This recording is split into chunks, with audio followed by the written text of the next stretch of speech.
President Trump and El Salvador's president both said they don't intend to bring a man deported to El Salvador back to the U.S. ABC's Alex Brachet is following these developments from Washington tonight. Last month, Kilmar Abrego Garcia was deported to El Salvador and sent to a maximum security prison. Even the White House press secretary says the deportation was an administrative error.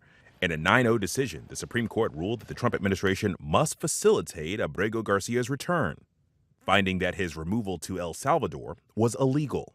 But today, El Salvador's president, Nayib Bukele, an ally of President Trump in the Oval Office, dashed any hopes that Abrego Garcia would be sent back soon. How can I return him to the United States? Like I smuggle him into the United States, or what do I do? Of course, I'm not going to do it.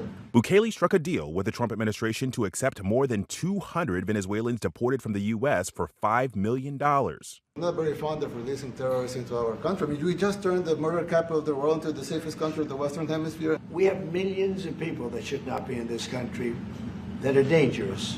Members of Trump's team allege Abrego Garcia is an MS-13 gang member, a terrorist, and not subject to any U.S. immigration laws.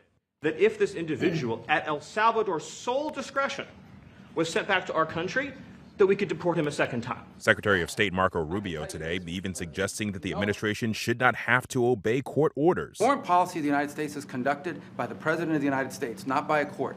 Abrego Garcia's family sued the government to challenge the deportation. He has lived in Maryland for 15 years, holds a green card, and has a 5-year-old son with his wife, who is a U.S. citizen. If you can hear me, I miss you so much. No evidence has been publicly presented that Abrego Garcia is a member of MS-13 or a terrorist. He has not been charged or convicted of any crimes. A hearing is scheduled tomorrow in federal court in his case. Alex Brachet, ABC News, Washington.